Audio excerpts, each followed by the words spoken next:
विमल, पोलो, जोबा केसरी, हर पल मनाओ केसरी त्योहार। नमस्कार, आप देख रहे हैं राष्ट्र की बात। मैं हूं मानव गुप्ता। मेरे साथ स्टूडियो में दो देश के जाने माने तेज तर्रार पत्रकार विनोद अग्निहोत्री और सतीश जी आ गए। अभी लगवाता हूं विनोद जी माइक आपका।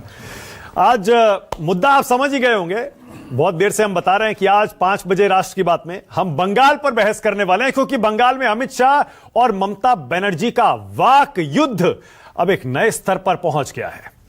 ममता बनर्जी ने अमित शाह के बारे में, केंद्र में है गृह मंत्री, देश के दूसरे नंबर के सबसे ताकतवर नेता माने जाते हैं, उनके बारे में ममता बनर्जी ने कह दिया आप बंगाल आइए, आपका स्वागत है।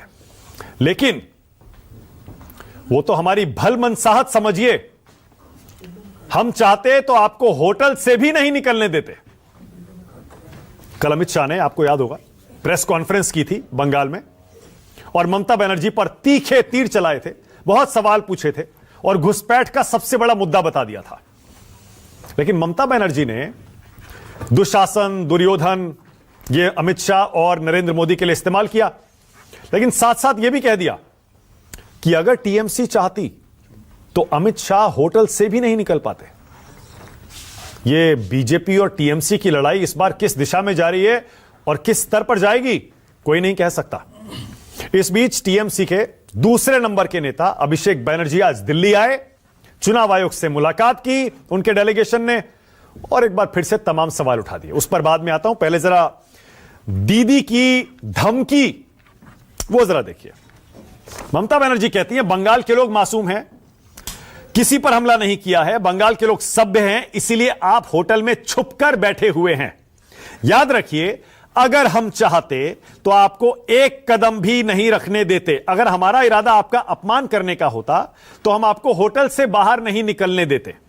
आप खुशकिस्मत हैं कि हम अब भी आपका सम्मान कर रहे हैं, इसे हल्के में ना लें। आपकी किस्मत अच्छी है कि इतना अत्याचार करने के बाद भी हम आपको अतिथि सत्कार दे रहे हैं। यह हमारी कमजोरी नहीं है, यह हमारा धर्म, संस्कृति है। शब्दशः मैं कोट कर रहा हूं ममता बनर्जी को, जरा सुन भी लीजिए बांग्ला में क्या बोली ममता, सुनिए। भद्र बोले আজকে আপনি তাল কুটিরে লুকিয়ে আছেন, মনে রাখবেন আমাদের যদি ইচ্ছে থাকতো, আমরা যদি অসৌজন্যতা করতাম আপনাকে এক পা বেরোতে দিতাম না। আপনার ভাগ্য ভালো যে এত অত্যাচার করার পরেও আপনাকে আমরা আতিথ্যতা দিচ্ছি। এটা আমাদের দুর্বলতা নয়, এটা আমাদের ধর্ম, আমাদের সংস্কৃতি। জিজ্ঞেস করুন তো, 100 দিনের কাজ আপনারা বন্ধ করেছেন। এই প্রোগ্রামটা গান্ধীজির নামে ছিল, তো গান্ধীজির নামে যে প্রোগ্রামটা ছিল, গান্ধীজিকে আমরা কি বলতাম? ফাদার অফ দ্য নেশন, জাতির নেতা। गांधी नामे प्रोग्राम बंद कर दिलेन। ममता बनर्जी ने बहुत गंभीर बात कही है। इससे पहले उन्होंने दुर्योधन और दुशासन से तुलना कर दी, प्रधानमंत्री और गृह मंत्री। क्या कहती हैं ममता? वो कहती हैं शकुनी का चेला दुशासन बंगाल में जानकारी इकट्ठा करने आया, जैसे ही चुनाव आते हैं दुशासन और दुर्योधन दिखने लगते हैं, जिनकी एक आंख में दुर्योधन है और एक आंख में दुशासन। टीएमसी को बहुत कम सीटें मिलेंगी, ये वो कह रहे हैं। ममता बनर्जी कहती हैं हम टूट सकते हैं, झुकेंगे नहीं, हम अपना सिर ऊंचा रखते हैं। कुछ लोगों को दिल्ली भेजकर दिल्ली का लड्डू दिखा रहे हो। दिल्ली का लड्डू जो खाता है वो पछताता है, जो नहीं खाता है वो भी पछताता है। बंगाल को संभालने के लिए आपके जैसी दुराचारी नहीं चाहिए। पिछले चुनाव में याद करिए, मैं इस बार 2024 नहीं, उससे पहले के चुनाव की बात कर रहा हूं। बीजेपी ने टीएमसी की नाक में दम कर दिया था। लोकसभा चुनाव में तो बहुत डरा दिया था, लेकिन 24 आते आते और उसके बाद जब उससे पहले जब बंगाल का विधानसभा का चुनाव आया, ऐसा लगा ममता बनर्जी ने अपनी खोई जमीन हासिल कर ली।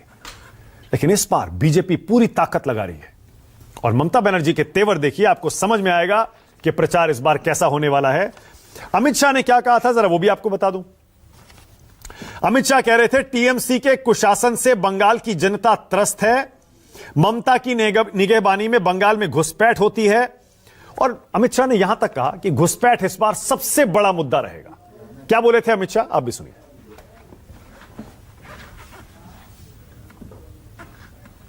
ममता जी, कौन सी सरकार है बांग्लादेश की पूरी सीमा पर जो वाड़बंदी करने के लिए, बॉर्डर पर फेंसिंग करने के लिए जमीन नहीं देती है। आपकी ही सरकार है। क्या बंगाल की मुख्यमंत्री जवाब दे सकती है कि असम में घुसपैठ क्यों बंद हो गई, त्रिपुरा में घुसपैठ क्यों बंद हो गई, गुजरात और राजस्थान की बॉर्डर पर घुसपैठ क्यों नहीं होती है, सिर्फ बंगाल में क्यों होती है?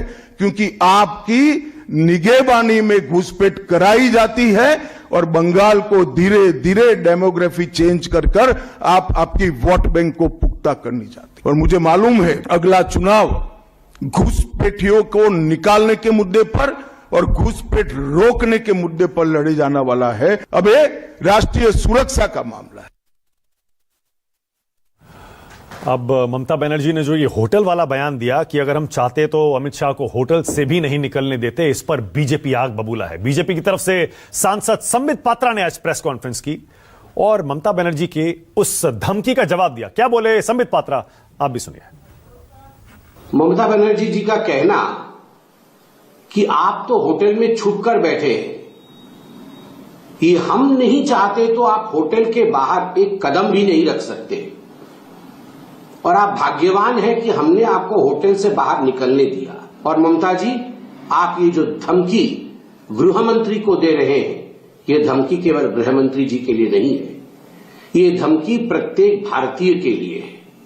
अगर आपको लगता है कि बंगाल में भारतवर्ष के गृह मंत्री को भी आप ललकार सकती है, भारतवर्ष के गृह मंत्री को भी आप रोक सकती है, उन्हें भी सड़क पर निकलने नहीं दे सकती है, तो आप सोचिए आप भारत को धमका रही हैं। अब जाहिर है ये बड़ा मुद्दा बनेगा और ऐसा लगता है कि ममता बनर्जी का ये होटल में अमित शाह को नहीं निकलने देते ये बयान पूरे चुनाव में इस पर लगता है छाया रहेगा। इधर इलेक्शन कमीशन से चुनाव आयोग से मिलने टीएमसी का प्रतिनिधि मंडल आज दिल्ली आया और इसकी अध्यक्षता कर रहे थे खुद अभिषेक बैनर्जी। उसकी तस्वीरें भी जरा देखिए। आपको याद ही होगा बार बार चुनाव आयोग पर ममता बनर्जी पिछले 2-3 महीने से निशाना लगा रही थी, तमाम सवाल भी उठा रही थी और मांग भी कर रही थी। चुनाव आयोग ने डेलीगेशन को बुलाया, अभिषेक बनर्जी दिल्ली आए, अपने लाभ लश्कर के साथ आए। अभिषेक बनर्जी के साथ थे डेरेक ओब्रायन, एमडी नदीमुल हक, कल्याण बनर्जी, ममता ठाकुर, साकेत गोखले, ऋतव्रत बनर्जी, प्रदीप मजूमदार, चंद्रिमा भट्टाचार्य और मानस भुइयां। याद होगा आपको चुनाव आयोग ने कहा था कि 10 सदस्यीय प्रतिनिधिमंडल मिलने के लिए आ सकता है और पूरी तैयारी के साथ टीएमसी के नेता और बहुत देर लंबी मुलाकात हुई है और बाहर भी सुरक्षा के इंतजाम देख लीजिए इस बैठक से ठीक पहले और उसके बाद भी। अब बाहर निकलकर अभिषेक बनर्जी क्या आरोप लगा रहे हैं इस बैठक के बाद? अभिषेक बनर्जी कह रहे हैं बंगाल में ईसी ऊपर से कहीं आदेश लेकर काम कर रहा है, ज्ञानेश कुमार को ईसी और देश को नष्ट करने के मिशन पर भेजा है। मैं चुनौती देता हूं ईसी हमारी बैठक की सीसीटीवी फुटेज दे दे। ज्ञानेश कुमार स्पष्ट रूप से मतदाता सूचियों का दुरुपयोग कर रहे हैं।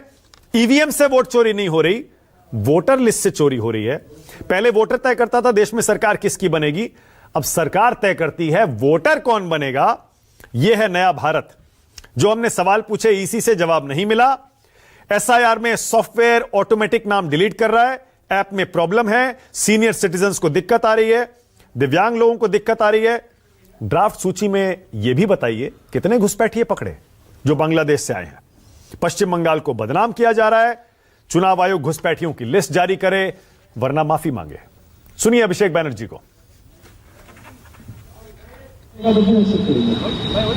नहीं करेंगे भाई, अभी जो लिस्ट है उसमें इतना लोग हैं जिंदा है, मैं लिस्ट एक्सेप्ट कर लूं तो मैं फाइनल लिस्ट क्यों एक्सेप्ट करूंगा? फाइनल लिस्ट के बाद भी आपके पास प्रोविजन रहेगा, फिर क्या करेंगे? मतलब रिफॉर्म लीगली फाइट होगा, रिफॉर्म से बिल होगा। बिल्कुल नहीं है भाई, आपको 3 महीना बाद कितना समझ में आया कि लोगों को ऐसा पे भरोसा है? भगवान बचाए आपको। और अब राष्ट्र की बात में आज का सवाल आ रहा है आपकी स्क्रीन पर। आज का मेरा सीधा सवाल यही है, क्या वाकई ममता ने अमित शाह को होटल में कैद कर दिया था क्या, या कैद करना चाहती थी क्या, जैसा दोनों तरफ से बयान आ रहे हैं? और दूसरा, इलेक्शन कमीशन पर चढ़ाई टीएमसी दिल्ली क्यों आई?